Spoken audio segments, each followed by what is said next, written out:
Et je pense que c'est pas à nous, encore plus aujourd'hui, de justifier notre amour pour la France. On n'a pas à justifier de ça, en fait. Messieurs, dames, bonjour. Alors, ce média a pour but de traiter de questions politiques et sociétales, avec par la suite l'objectif d'en discuter lors de live pour approfondir les sujets traités lors des vidéos. Alors aujourd'hui, on va parler de l'amour de la France. Allons enfants de la patrie, c'est quoi les bails? Et surtout, le lien complexe qu'il existe entre la France et ses enfants aux origines multiples. Alors pas pour accuser, ni pour se plaindre, mais pour comprendre. Comprendre pourquoi, pour certains, c'est si dur d'aimer la France. L'intégration, on fait tout. On a un pays où on vous permet de tout faire ça.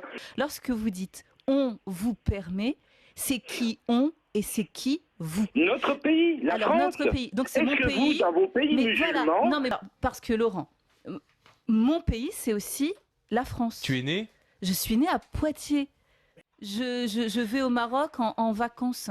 La réponse de Fatima Edbounoua est simple. Elle est née ici, elle vit ici, elle est française. Mais ça ne plaît pas à Laurent. Il lui oppose un on et vous, avec un on qui serait la France donc, et un vous qui serait les musulmans, avec l'idée de créer une séparation entre les deux. Sauf que la réponse de Fatima Edbounoua est frappante en lui disant qu'elle est née à Poitiers. Elle lui rappelle qu'elle est française, qu'elle a grandi ici et que c'est donc son pays. En deux, elle lui dit qu'elle va au Maroc en vacances. Elle accentue le fait que sa maison, c'est la France. Et en trois, une chose qu'elle ne rappelle pas et qui rend la situation d'autant plus cocasse, c'est qu'elle est professeure de français. Je veux vous poser la question. Fondamentalement, vous vous sentez...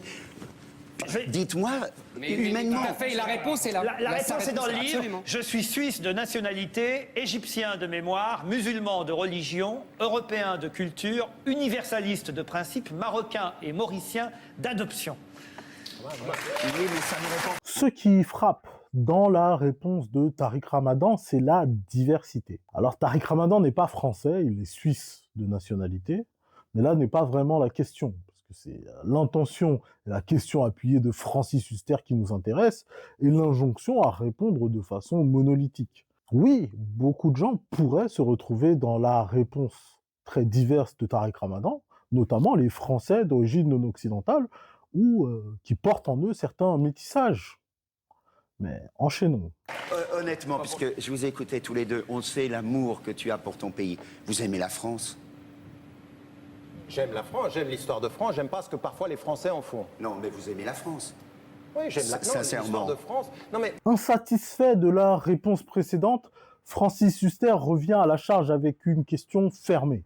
Mais avant de poser cette question à Tariq Ramadan, il établit une valeur étalon à travers Éric Zemmour en disant « Toi, on sait à quel point tu aimes la France ». Comme si c'était le sens de la réponse qu'il voulait de Tariq Ramadan. Alors la réponse de Tariq Ramadan est positive. Il dit « j'aime la France », avec quelques nuances et quelques critiques qu'il n'a pas le temps de développer. Francis Huster, à ce moment-là, revient à la charge en réitérant sa question. J'aime la France, j'aime l'histoire de France, j'aime pas ce que parfois les Français en font. Non, mais vous aimez la France. Comme pour dire « ta réponse ne me satisfait pas ». Qu'est-ce qu'il établit à travers cette démarche ? Il établit le fait que lorsque ton identité est multiple, ta loyauté devient suspecte. Comme si on ne pouvait pas être d'ici et d'ailleurs. Comme si, lorsqu'on vient d'ailleurs, on doit prouver plus que de raison son attachement à la patrie. Mais la suite va être d'autant plus intéressante pour nous éclairer sur cette question. Mais je reste toujours, même dans mes amours, ouvert à la critique et à la conscience critique. Comme chaque Français. Non, pas comme... Non, Zemmour, pas tellement. Non, attendez. Il présente ici l'opposition fondamentale entre l'amour inconditionnel et l'amour critique. Et on lui impose une forme de loyauté aveugle, et s'il refuse, c'est sans doute qu'il n'aime pas assez. Monsieur Ramadan, vous connaissez la formule anglaise « right or wrong, my country, it's my country », c'est tout. Donc ça, c'est simple. Attendez. Voilà est important, La phrase de Bonaparte, de Clovis au comité de salut public, j'assume tout. C'est ça la France. Non, Donc alors, le attendez. résultat, Non. c'est la colonisation. Il vous a très bien répondu. Tout le monde a été colonisateur. Je suis désolé. Non, je moi, suis j'assume désolé. pas tout. Zemmour, de son côté, a pris le parti de l'amour inconditionnel. Un amour presque tribal, du genre on ne critique pas la famille. Mais lorsqu'il dit cette phrase, tout le monde a été colonisateur.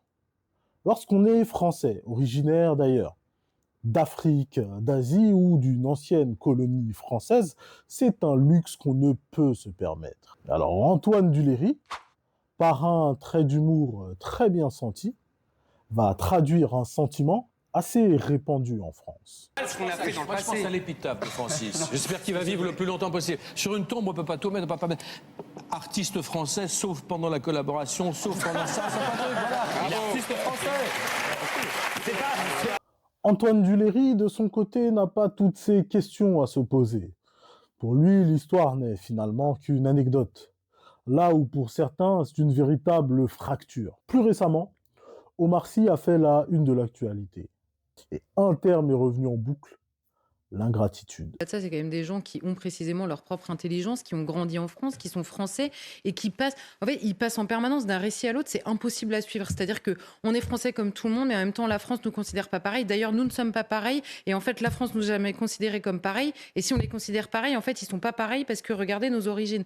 À la fin, on fait comment ? Pardon, mais on fait comment ? Donc oui, il y a une ingratitude folle. Et... Pour rappel, Omar Sy s'était étonné de l'émoi en France vis-à-vis des victimes de la guerre en Ukraine, là où tant d'autres guerres dans le monde étaient oubliées. Et c'est ce qui a retenu l'attention des médias. Mais Charlotte Dornelas, dans son intervention, n'est pas tout à fait honnête, car l'interview d'Omar Sy est complète, d'ailleurs je vous invite à la lire, et il nous parle très bien des questions de mémoire, où il nous dit qu'il faut accepter le récit de l'autre, qu'un récit n'annule pas nécessairement l'autre, et que c'est justement l'addition de tous ces récits qui fait notre histoire commune. Vous savez, c'est la génération dorée de Trapp avec Nicolas Anelka, Jamel Debbouze, etc. Ces gens sont tout parce que justement la France leur a tout donné. Anelka, c'est Clairefontaine, Jamel Debbouze et Omar Sy d'ailleurs, c'est Canal+. C'est des gens qui ont été choisis par le système pour justement montrer notre réalité, donner de la place à l'immigration. Il a une carrière exceptionnelle, il est dans le palmarès des personnalités préférées des Français. Il joue dans le 20e film sur les tirailleurs sénégalais ou sur les indigènes engagés dans l'armée française. Et il vient se plaindre encore. C'est consternant. Enfin, moi, je trouve ça extrêmement énervant en fait. L'ingratitude permanente. À travers la critique de Geoffroy Lejeune sur l'ingratitude, il y a 3 choses notables. En 1, la dépossession du succès, avec l'idée que sans nous, la France donc, il ne serait rien. Son succès ne lui appartient pas, comme pour dire que ce n'est pas le fruit de son travail.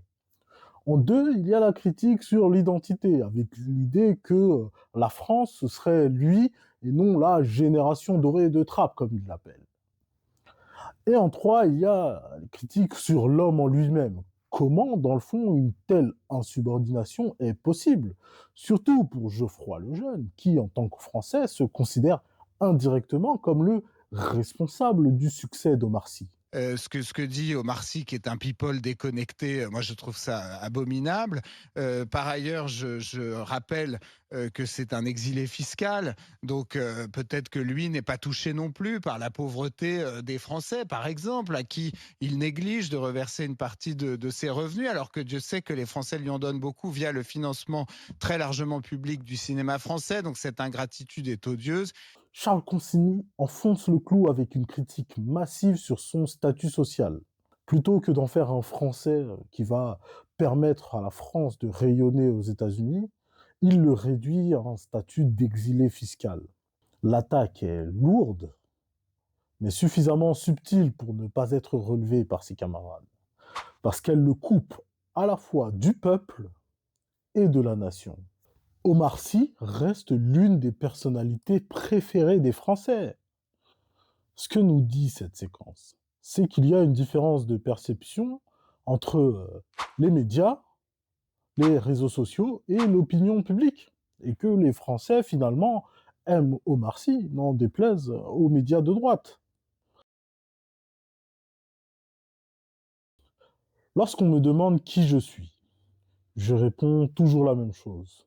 Je suis africain d'essence et français d'existence. C'est finalement le conflit sur l'existentialisme de Sartre, dans le fond. Qu'est-ce qui précède? L'essence ou l'existence? Alors aujourd'hui, les médias nous imposent une seule façon d'aimer. C'est l'abandon, le sacrifice. Mais est-ce qu'il est facile de dire « je t'aime » ? Est-ce qu'il faut dire « je t'aime » pour prouver que l'on aime? Est-ce que c'est dur d'aimer la France? 1, 2, c'est nous les Africains qui revenons de loin, venant des colonies pour sauver la patrie. Nous avons tout quitté par engourdi foyer, et nous avons au cœur une invincible ardeur, car nous pouvons porter haut et fier ce beau drapeau